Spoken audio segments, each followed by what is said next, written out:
Buenas noches, profesor Inés. En esta ocasión está hablando el estudiante Brian Corro de la sección BADOL 0801CI de la materia electiva de octavo semestre. En esta ocasión estaré hablando del papel o el rol que cumple el Estado y los comerciantes de los comercios internacionales. En primer lugar está el papel del Estado venezolano en las negociaciones comerciales internacionales, donde este juega un papel bastante crucial en las negociaciones comerciales internacionales, representando así los intereses del país en lo que son los foros globales y regionales. Este papel incluye la formación de políticas comerciales y a su vez la negociación de acuerdos bilaterales y multilaterales, en donde la implementación de estrategias para fomentar el comercio exterior y atraer inversiones es bastante eficaz. En segundo lugar están los artículos de la Constitución y las relaciones con la política comercial, en donde el artículo desde el 301 hasta el 304 habla acerca de donde se establece el Estado en donde debe asegurar los tratos de igualitarios de inversiones extranjeras y nacionales proveniendo de la competitividad, asegurando que la inversión extranjera no goce de privilegios especiales que no sean otorgados a las inversiones nacionales. A su vez, en donde se definen las políticas sobre los estados y la explotación de los recursos naturales y en donde se estipulan, donde el Estado conserva el control total de los petróleos de Venezuela, que en este caso sería la compañía de PDVSA y sus aseguradores, que son las industrias petroleras en el bajo dominio del Estado para proteger los intereses nacionales. Y por último, en donde se declaran los recursos naturales, incluyendo el agua de la biodiversidad, que son los patrimonios de la nación,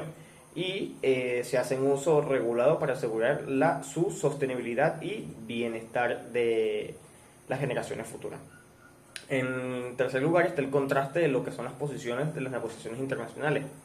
en donde la crisis mundial, en lo que fue la pospandemia, los empresarios multinacionales buscaban estabilizar sus operaciones y aseguraban la continuidad de sus cadenas de suministro, en donde se enfocaban en las reconstrucciones de sus estrategias globales para adaptarse a los cambios de lo que era la demanda en aquel entonces.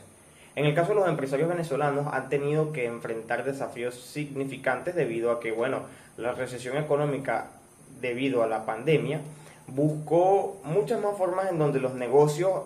pudieran salir a flote mediante la reducción de costos y la búsqueda de mercados alternativos. Sin embargo, los conflictos que también conllevaron lo que fue Rusia y Ucrania, en donde los empresarios multilaterales estaban en cadenas de suministros globales y la volatilidad de los precios de las energías, en donde se ajustaron estrategias para mitigar los riesgos asociados con este tipo de conflictos. En el caso de los venezolanos, se vio una oportunidad en la crisis de proporcionar petróleo venezolano como alternativa para los suministros rusos, y sin embargo se enfrentaron a desafíos bastante crueles debido a las sanciones internacionales que esto conllevaba o la necesidad de las inversiones en las infraestructuras. En lo que fue el Canal de Panamá, en el caso de los empresarios multinacionales, ellos consideraron que era vital que que Panamá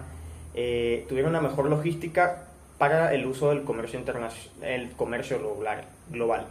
en donde estaban preocupados principalmente por las posibles interrupciones o los aumentos de las tarifas que estos mismos tuvieron. En el caso de los venezolanos, aunque el Canal de Panamá era crítico, Venezuela directamente ya estaba afectada, así que las empresas venezolanas simplemente tuvieron bienes de esa región para verse afectadas por cambios en los costos de los transportes. En el caso del capital extranjero, los empresarios multinacionales buscaron ambientes favorables para las inversiones políticas, en donde establecen y predominaron estando atentos a las reformas regulatorias y fiscales que podían afectar las inversiones de cada uno. En el caso de los venezolanos, ellos necesitan capital extranjero para poder revitalizar la economía. Y sin embargo, esto lo único que hace es lo que hace falta como tal, es la falta de confianza en la estabilidad política y económica del país como tal. Entonces, a la asignación de los créditos por entidades bancarias venezolanas, los empresarios multinacionales tienen acceso a financiamientos internacionales que pueden obtener créditos a tasas más competitivas, fuera de Venezuela. En cambio, los empresarios venezolanos enfrentan dificultades para los créditos debido a las altas tasas de interés y a la escasez de liquidez que existe en el sistema bancario nacional. Entre uno de los otros puntos, discúlpeme, en las estrategias de los estados en las políticas fiscales, los comerciales y las economías. En lo que son las políticas fiscales está la reforma tributaria, el control de gastos políticos, las políticas comerciales, la diversificación de mercados, los acuerdos bilaterales y multilaterales,